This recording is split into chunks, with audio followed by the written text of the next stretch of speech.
വലിയൊരു അധ്വാനത്തിൻ്റെ മധുരഫലമാണ് ഓരോ കേക്കിൻ്റെയും പിറവി.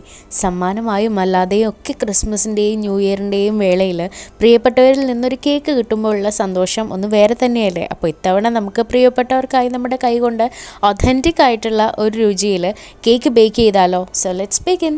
ഞാനിവിടെ 1.5 കപ്പ് ബ്രൗൺ ഷുഗറാണ് എടുത്തിരിക്കുന്നത് കാരമലൈസ് ചെയ്യാനായി.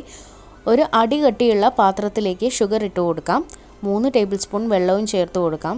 ഷുഗർ ഒന്ന് അലിഞ്ഞ് പതഞ്ഞ് വരുമ്പോൾ അതിലേക്ക് 1/4 ഗ്ലാസ് തിളച്ച വെള്ളം ചേർത്ത് കൊടുക്കാം.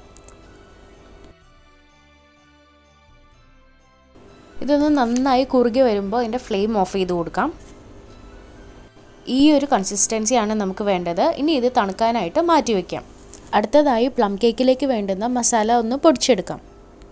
4 ഏലക്കായ, 4-5 കറയാമ്പ്, ഒരു കഷ്ണം കറുവപ്പട്ട, ഒരു ചെറിയ പീസ് ജാതിക്ക, ഇതെല്ലാം കൂടെ 1 ടേബിൾ സ്പൂൺ പഞ്ചസാര ചേർത്ത് നന്നായി പൊടിച്ചെടുക്കാം. ഞാനിവിടെ സെയിം ബാറ്ററിൽ 2 കേക്കാണ് ഉണ്ടാക്കുന്നത്. ഒന്ന് ആൽക്കഹോളിക്കും മറ്റൊന്ന് നോൺ ആൽക്കഹോളിക്കുമാണ്. അപ്പോൾ ആദ്യം നല്ലൊരു ക്ലീൻ ബൗൾ എടുത്ത് അതിലേക്ക് ഓൾ പർപ്പസ് ഫ്ലവർ ഒരു 2 കപ്പ് ചേർത്ത് കൊടുക്കാം. പൊടിച്ചെടുത്ത മസാല പൗഡർ 2 ടീസ്പൂൺ, 1/2 ടീസ്പൂൺ ചുക്കുപൊടി, കുറച്ച് ഉപ്പ്, 1 table spoon cocoa powder, 2 teaspoon baking powder, 1/4 ടീസ്പൂണോളം ബേക്കിംഗ് സോഡയും ചേർത്ത് നന്നായിട്ട് അരിച്ചെടുക്കാം. നമ്മൾ കേക്ക് ബേക്ക് ചെയ്യുന്നതിന് മുന്നേ ആയിട്ട് എപ്പോഴും നമ്മൾ അതിന് വേണ്ടിയിട്ട് യൂസ് ചെയ്യുന്ന എല്ലാ ഐറ്റംസും നല്ല ക്ലീൻ ആയിട്ടുള്ളത് ഉറപ്പ് വരുത്തുക. പിന്നെ മാത്രമല്ല, ഇനി കേക്ക് ഉണ്ടാക്കാനായിട്ട് യൂസ് ചെയ്യുന്ന ഇൻഗ്രീഡിയൻസ് ആണെങ്കിൽ കൂടെ അതെല്ലാം റൂം ടെമ്പറേച്ചറിലുള്ളതാകാനായിട്ട് ശ്രദ്ധിക്കുക. ഈ ഒരു നല്ല ക്ലീൻ ബൗൾ എടുത്തിട്ട് അതിലേക്ക് ഒരു 4 എഗ്ഗ് പൊട്ടിച്ചൊഴിച്ച് കൊടുക്കുക. ഇത് നമ്മൾ കുറച്ച് ദിവസം മുന്നേ ഓറഞ്ച് ജ്യൂസിൽ സോക്ക് ചെയ്തിരുന്ന നമ്മുടെ ഡ്രൈ ഫ്രൂട്ട്സ് ആണ്.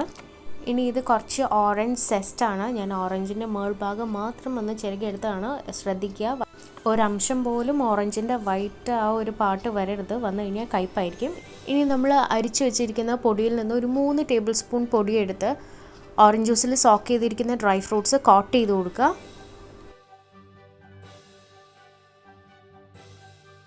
ഇനി ഒരു ബൗളിലേക്ക് 150 ഗ്രാംസ് ബട്ടർ ആഡ് ചെയ്ത് കൊടുക്കുക. റൂം ടെമ്പറേച്ചറിലുള്ള ബട്ടറാണ് ആഡ് ചെയ്ത് കൊടുക്കുന്നത്. ഈ ഒരു ബട്ടർ നല്ലൊരു ക്രീമി ടെക്സ്ചർ വരുന്ന വരെ ഒന്ന് ബീറ്റ് ചെയ്ത് കൊടുക്കാം. അതിനുശേഷം ഒരു 1/4 കപ്പോളം ബ്രൗൺ ഷുഗറാണ് ഞാനിവിടെ ആഡ് ചെയ്ത് കൊടുക്കുന്നത്. നിങ്ങൾക്ക് വൈറ്റ് ഷുഗർ വേണമെങ്കിൽ വൈറ്റ് ഷുഗർ ആഡ് ചെയ്യാം. എനിക്ക് കുറച്ചുകൂടെ പ്ലം കേക്കിന് നല്ല കളറും ഒക്കെ തോന്നിയിട്ടുള്ളത് ഇത് ആഡ് ചെയ്യുമ്പോഴാണ്. ഇനി ചേർത്ത് കൊടുക്കുന്നത് 3 ടേബിൾ സ്പൂണോളം പാൽപ്പൊടിയാണ്. നമ്മുടെ പ്ലം കേക്കിൻ്റെ ടേസ്റ്റ് എൻഹാൻസ് ചെയ്യാനുള്ള ഒരു കീ ഇൻഗ്രീഡിയൻ്റ് ആണ് കേട്ടോ പാൽപ്പൊടി. ഇനി ഇതിലേക്ക് 1 ടീസ്പൂൺ വനില എസൻസ് ചേർത്ത് കൊടുക്കാം. ഇതൊന്ന് മിക്സ് ചെയ്ത് കൊടുക്കുക. അതിനുശേഷം നമ്മൾ മാറ്റി വെച്ചിരിക്കുന്ന എഗ്ഗ് എടുത്ത് ഓരോന്നായിട്ട് ഇട്ട് കൊടുത്ത് ബീറ്റ് ചെയ്യുക. ഇതൊന്ന് ബീറ്റ് ചെയ്യുമ്പോൾ നമുക്ക് കാണുമ്പോൾ തോന്നും ഇത് പിരിഞ്ഞിരിക്കുന്ന പോലെയൊക്കെ, പക്ഷേ ഇതിങ്ങനെ തന്നെയാണ് ഉണ്ടാവുക. ആരും ടെൻഷൻ അടിക്കേണ്ട ആ ടൈമിൽ. നന്നായിട്ട് ബീറ്റ് ചെയ്തതിന് ശേഷം നമുക്ക് ഗ്രാജുവലി നമ്മുടെ പൊടികളൊക്കെ ഇതിലേക്ക് ആഡ് ചെയ്ത് കൊടുക്കാം.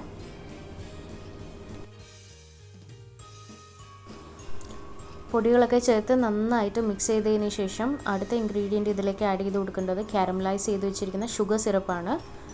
അത് റൂം ടെമ്പറേച്ചറിലുള്ളത് ആവാനായിട്ട് പ്രത്യേകം ശ്രദ്ധിക്കുക. ഒരിത്തിരി പോലും ചൂട് പാടില്ല. ഇനി ഇത് പയ്യെ ഒന്ന് ബീറ്റ് ചെയ്ത് കൊടുക്കാം. ഒരുപാട് നേരം ബീറ്റ് ചെയ്യേണ്ട ആവശ്യമില്ല, ജസ്റ്റ് ഒന്ന് മിക്സ് ചെയ്ത് കിട്ടിയാൽ മാത്രം മതി. അങ്ങനെ ഇതാ ബീറ്റ് ചെയ്ത് കൊടുത്ത് നമ്മളുടെ ബാറ്ററൊക്കെ നല്ല അടിപൊളിയായിട്ട് റെഡി ആയിട്ടുണ്ട്. നല്ലൊരു ക്രീമി ടെക്സ്ചർ കിട്ടിയിട്ടുണ്ട്. ഇനി ഞാനിത് വേറെ ഒരു ബൗളിലേക്ക് ട്രാൻസ്ഫർ ചെയ്യാണ്, ഒരു 1/2 പോർഷൻ. കാര്യം ഞാനിവിടെ 2 ഇതായിട്ടാണ് ചെയ്യുന്നത്. ഒന്ന് ആൽക്കഹോളിക്കും ഒന്ന് നോൺ ആൽക്കഹോളിക്കും ആയിട്ടാണ് കേക്ക്സ് ചെയ്യുന്നത്. ബൗളിലേക്ക് ട്രാൻസ്ഫർ ചെയ്തതിന് ശേഷം ഞാനിവിടെ ഓറഞ്ച് ജ്യൂസിൽ സോക്ക് ചെയ്ത് വെച്ചിരിക്കുന്ന ഡ്രൈ ഫ്രൂട്ട്സ് ആണ് ആഡ് ചെയ്ത് കൊടുക്കുന്നത്. ഇനി നന്നായിട്ട് ഇതൊന്ന് മിക്സ് ചെയ്ത് കൊടുക്കാം. അങ്ങനെ നമ്മളുടെ ഫസ്റ്റ് ബാറ്റർ ഇവിടെ റെഡി ആയിട്ടുണ്ട്, നോൺ ആൽക്കഹോളിക്. അടുത്തത് ആൽക്കഹോളിക് ആണ്. നമ്മൾ റമ്മിൽ സോക്ക് ചെയ്ത് വെച്ചിരിക്കുന്ന നമ്മളുടെ ഡ്രൈ ഫ്രൂട്ട്സ് 1 കപ്പ് ഇതിലേക്ക് ആഡ് ചെയ്ത് കൊടുക്കാം. ഇനി ഇത് നന്നായിട്ടൊന്ന് മിക്സ് ചെയ്ത് കൊടുക്കണം.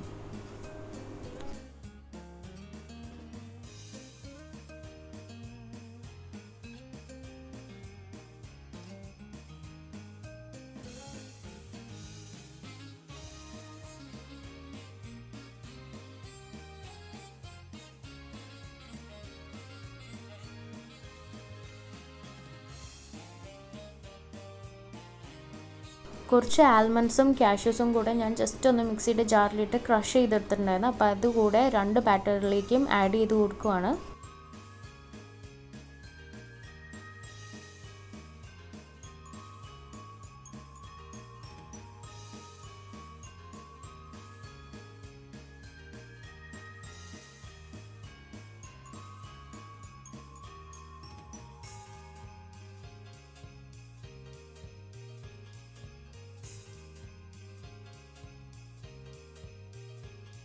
അങ്ങനെ ബാറ്ററൊക്കെ ഇവിടെ റെഡി ആയിട്ടുണ്ട്. ഇനി ഇത് കേക്ക് ടിന്നിലേക്ക് ട്രാൻസ്ഫർ ചെയ്ത് കൊടുക്കാം. ട്രാൻസ്ഫർ ചെയ്തതിന് ശേഷം ഇതിൻ്റെ എയർ ബബിൾസ് ഒക്കെ ഒന്ന് പുറത്തേക്ക് പോകാനായിട്ട് ഒന്ന് ടാപ്പ് ചെയ്ത് കൊടുക്കാം.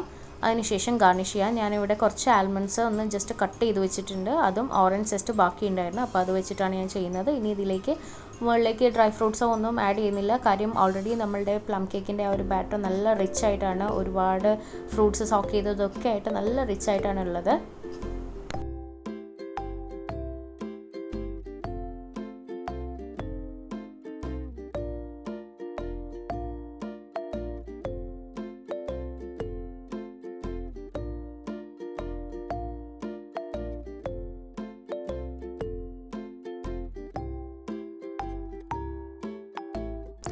ബേക്ക് ചെയ്യാനായിട്ട് നിങ്ങൾക്ക് അവൻ, OTG, എയർ ഫ്രയർ, സ്റ്റൗ അങ്ങനെ ഏത് ഓപ്ഷൻ വേണമെങ്കിലും ചൂസ് ചെയ്യാം. ഞാൻ OTGയിലാണ് ചെയ്യുന്നത്.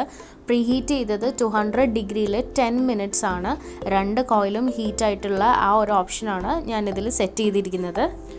ബേക്ക് ചെയ്യേണ്ടത് 180 ഡിഗ്രിയിൽ 45 to 50 മിനിറ്റ്സ് ആണ്. 45 to 50 മിനിറ്റ്സ് ആകുമ്പോൾ സ്ക്യൂവർ വെച്ചിട്ടൊന്ന് കുത്തി നോക്കുക. പലരുടെയും ബേക്കിംഗ് ടൈം വേറെ ആയിരിക്കും, ഡിഫറെൻ്റ് ആയിരിക്കും. ആൻഡ് ഫൈനലി നമ്മളുടെ yummy rich authentic plum cake ഇവിടെ റെഡി ആയിട്ടുണ്ട്. നിങ്ങളെല്ലാവരും ഈ ഒരു റെസിപ്പി ഈ ഒരു ക്രിസ്മസിന്, ന്യൂ ഇയറിന് ഒക്കെ ആയിട്ട് ഒന്ന് ട്രൈ ചെയ്ത് നോക്കുക. I'm sure that you guys are gonna love this. അപ്പം ഡ്രൈ ഫ്രൂട്ട്സ് സോക്കിംഗ് വീഡിയോ കാണാത്തവരൊക്കെ ഉണ്ടെങ്കിൽ അതൊന്ന് കാണുക. ഞാൻ ഡിസ്ക്രിപ്ഷൻ ബോക്സിൽ ലിങ്ക് ആഡ് ചെയ്യുന്നുണ്ട്. വരും ദിവസങ്ങളിൽ വെറൈറ്റി ആയിട്ടുള്ള റെസിപ്പീസ് ഒക്കെ ആഡ് ചെയ്യുന്നതായിരിക്കും. So stay tuned and please don't forget to support me.